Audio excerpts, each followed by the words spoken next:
up, Barefoot Nation? This week, I'm gonna be giving you guys a few tips to have less weeds in your garden. Now, it's not what you think, but stay tuned. I can't wait to get into it. Let's go.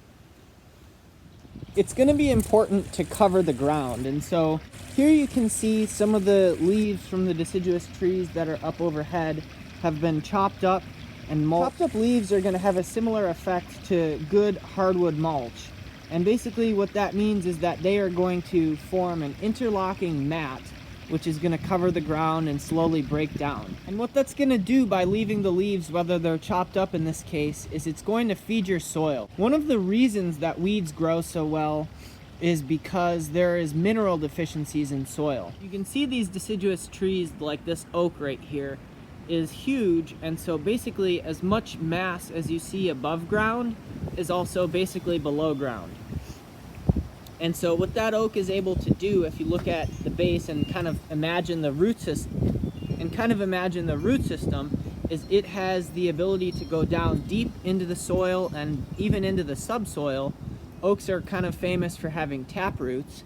And so because an oak has a taproot, it's able to drill down into the soil and get all sorts of minerals. Then in the fall, you can see here that the leaves will drop off, fall to the ground, and then we rake them away. So if you leave these leaves here, basically what's going to happen is as these break down, they're going to add minerals to your topsoil. Again, you don't need to leave the leaves whole if you don't want to look at them. What you can do is chop them up with a mower and mulch them back into your beds. They're going to break down a lot faster that way. So another technique, if you don't really want to look at the leaves and you want your ground to look cleaner, is you can actually just mulch right over the top of the leaves after they're done falling. Or basically what's going to really help to be able to mulch over your leaves easily is to have some snow, which is going to kind of compact them. You can kind of see that the heavy wet snow will kind of make a mat out of those leaves. Most plants have absolutely no problem punching up through that layer of leaves in the spring. They've actually kind of evolved to do that. Another great strategy for weed reduction in the garden is to shade the soil. And again, I'm filming this in December. You can see some snow right there. And so basically if you look at this garden and you kind of imagine it during the summertime,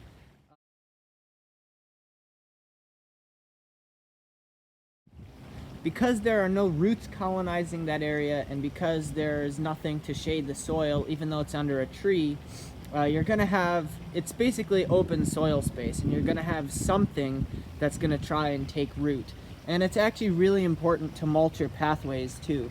This is something that, so this pathway I installed probably like 8 years ago when it was actually lawn, and you can see that just 1 year of not mulching, I mulched this after the fact.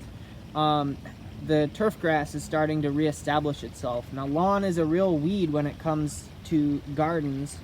Kind of another good example, you guys are going to be looking at a lot of liriope in this video because that's what's still green and looking good still. If you look carefully underneath this mat of liriope spicata, you can see some sweet woodruff sticking out in the gaps. And what that's going to do is the sweet woodruff is going to, if the liriope ever needs to get cut back, which I like to do every couple years, just so that you can kind of clear out all the dead growth, it is still going to be covered while the liriope is growing back. And so having not only one type of ground cover, but multiple in one area that kind of complement each other looks-wise could be really helpful to suppress weeds.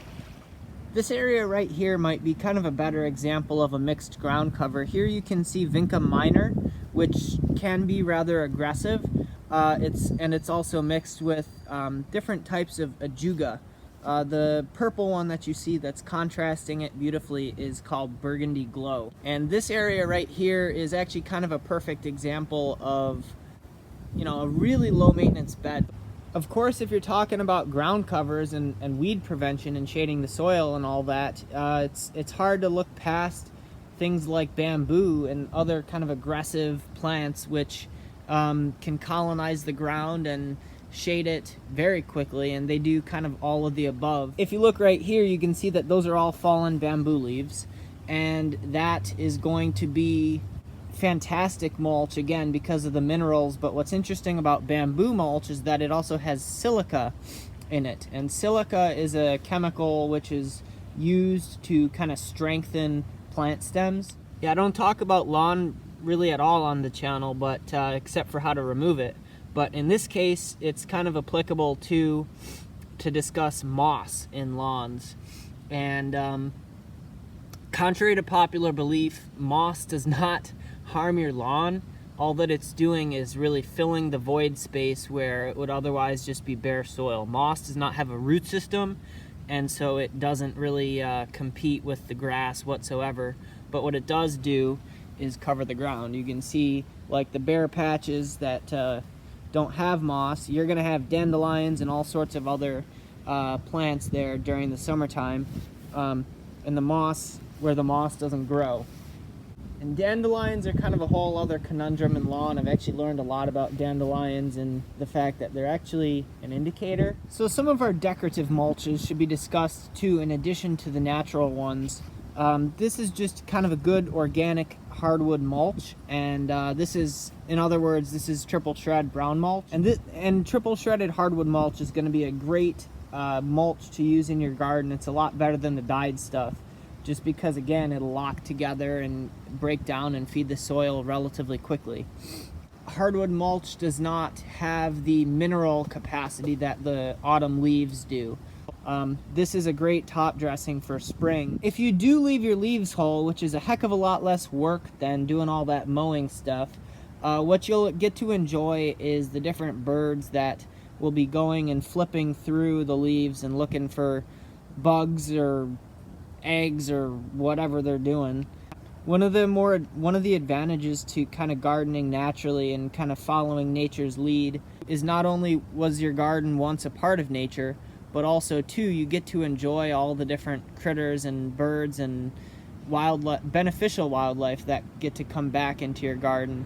Providing habitat for wildlife is something that I am super passionate about, just because it seems everywhere you go, no matter what state you're in, perhaps even every country you go to, is that more wild space gets cut down and turned into development, air quotes, development, and that sort of thing. So kind of one of the, we're talking about weed suppression here, but it's kind of a bigger picture and maybe a separate video if you guys are interested in it.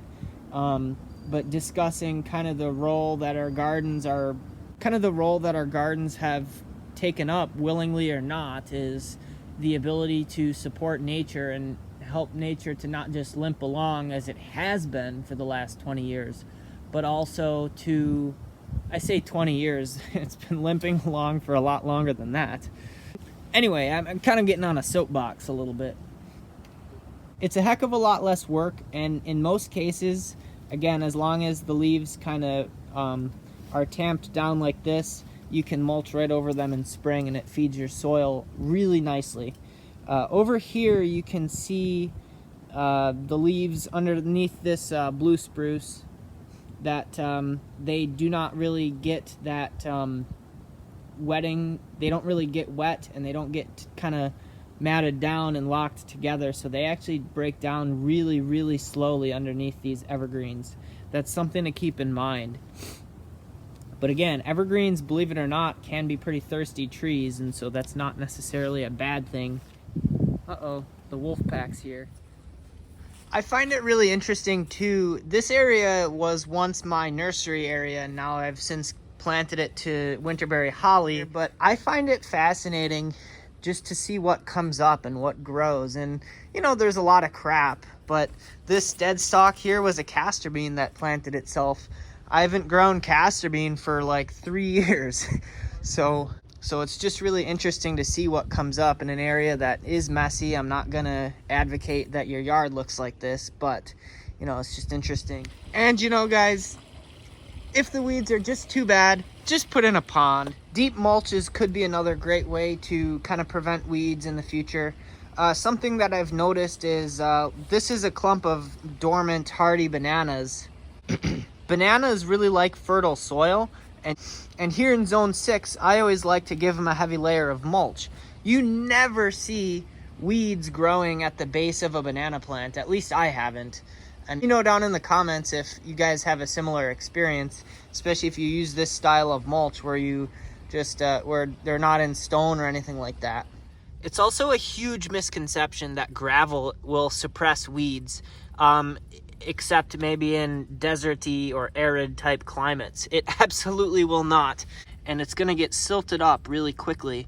So gravel is absolutely not a weed suppression method. You're just going to get different weeds, oftentimes thorny ones. Think of the desert. So basically, if we think about what weeds are trying to do for your soil and your garden, and you put that into a grand scale and perspective, what they're trying to do is heal your ground and make either decompact your soil, hold it in place, put nutrients back into the soil, or tell you that you don't have enough plants around. So weeds really truly are indicating something that's going on in your environment. So basically we need to take that information that the weeds are giving us and use it and kind of fix the problem that they're telling us that we have in the garden. And it could be, you know, something that takes years and years. It's, you know, not always a quick fix.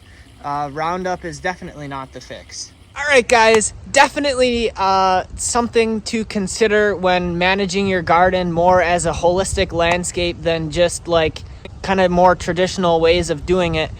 Once you've been managing your garden for a few years in a way that works with nature and not against it, you will absolutely not only see that your plants grow so much better and are so much happier, but they're also the weeds actually will change. You'll get like forest trees that are seeding themselves in, which is a good sign. And you know, that's a whole other issue. But basically, guys, if you want to see more content just like this, be sure to smash that subscribe button and tap the bell. I'm going to be posting videos every Thursday. If you like this video, be sure to drop it a big ol' thumbs up.